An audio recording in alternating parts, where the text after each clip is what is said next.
Adriana Delgado es abogada, es socia del bufete Lacazzi y Delgado y, entre otras especializaciones, trabaja en el ámbito civil y de familia, lo que abarca sucesiones, herencias, testamentos y donaciones.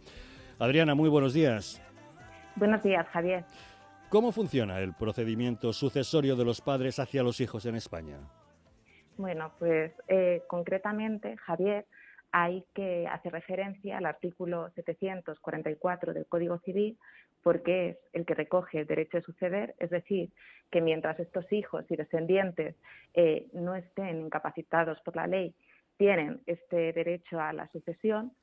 Estos herederos forzosos, como muy bien ha referido Javier al inicio de la entrevista, son estos hijos o descendientes, padres o ascendientes, en el caso de que no existan estos descendientes, o el cónyuge viudo en los términos que establece el propio Código Civil, que es el artículo 807, al que también habéis hecho mención, y lo que supone estos herederos forzosos tienen un tercio de la herencia, que es la legítima corta, y que se distribuye a partes iguales entre ellos, además de la mejora o legítima larga, que no tiene por qué ser a partes iguales.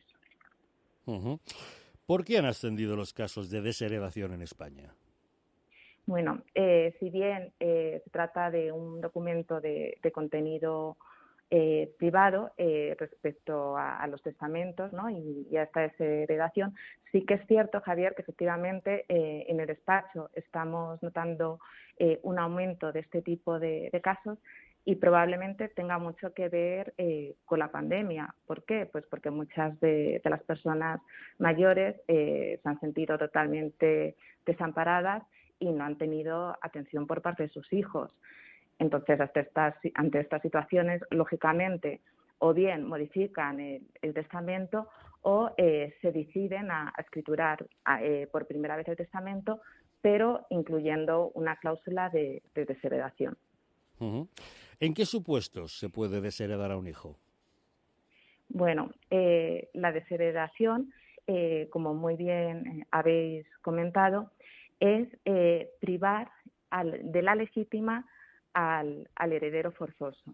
Entonces, se tiene que hacer en el testamento, tiene que hacerse mención y fundarse la causa, que además tiene que estar establecida en la ley, y esta causa debe ser cierta. Esto que supone que si el desheredado niega la causa, quien sí herede tiene que probarla.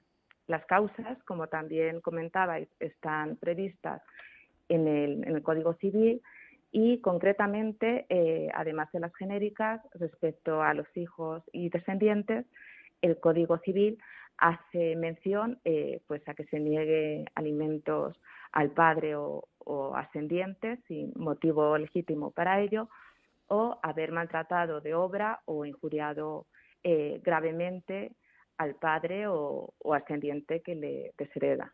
Uh-huh. ¿Cuál es la reciente jurisprudencia en materia de desheredación? Pues respecto a esta desheredación, que como decimos consiste en la privación de la legítima al desheredado, que es el principal efecto, y que tiene que ser por las causas basadas en la ley, es muy interesante, efectivamente, la sentencia del Tribunal Supremo, que se refiere a un caso que tenemos casos muy similares nosotros en el despacho, Lacazzi y Delgado Abogados, en el que los hijos demandan porque se quedan sin herencia, y en este caso el Supremo da la razón a la tía de los hijos. Y esto sucede porque comprende que el maltrato psicológico que los hijos habían ejercido hacia el padre también está comprendido en las causas previstas en el Código Civil. Es decir, que concretamente se entendía comprendido dentro del maltrato de obra. Entonces es muy interesante esta sentencia porque, aunque bien son causas tasadas, pues permite una flexibilidad y comprender supuestos que hasta ahora eran más restrictivos y que seguro, y lo sabemos en el despacho, han tenido lugar pues durante esta reciente crisis sanitaria que ha afectado especialmente a las personas mayores pues que se han sentido desamparadas por sus familiares. Un detalle más, señora letrada, quizá no tan técnico, tal vez algo más intuitivo. Me imagino que no debe ser fácil probar ante un tribunal el hecho de un abandono o un maltrato psicológico, ¿no?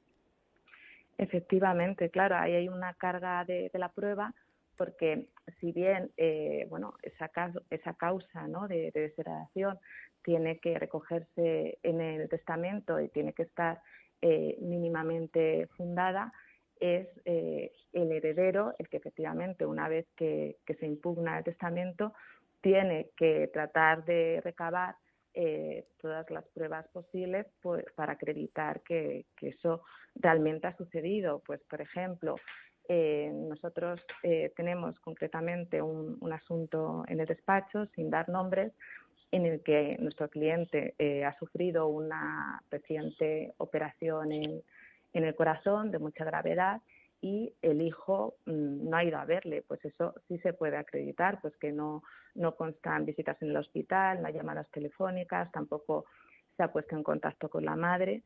Pues esto ha supuesto que efectivamente se modifique el testamento que ya estaba escriturado, y en su caso pues sí que se podría acreditar por el heredero si el hijo desheredado pues decide impugnarlo. Pero claro, al tratarse de un hospital hay una serie de registros de entrada y de visitas y de llamadas, pero en el domicilio particular supongo que es más difícil.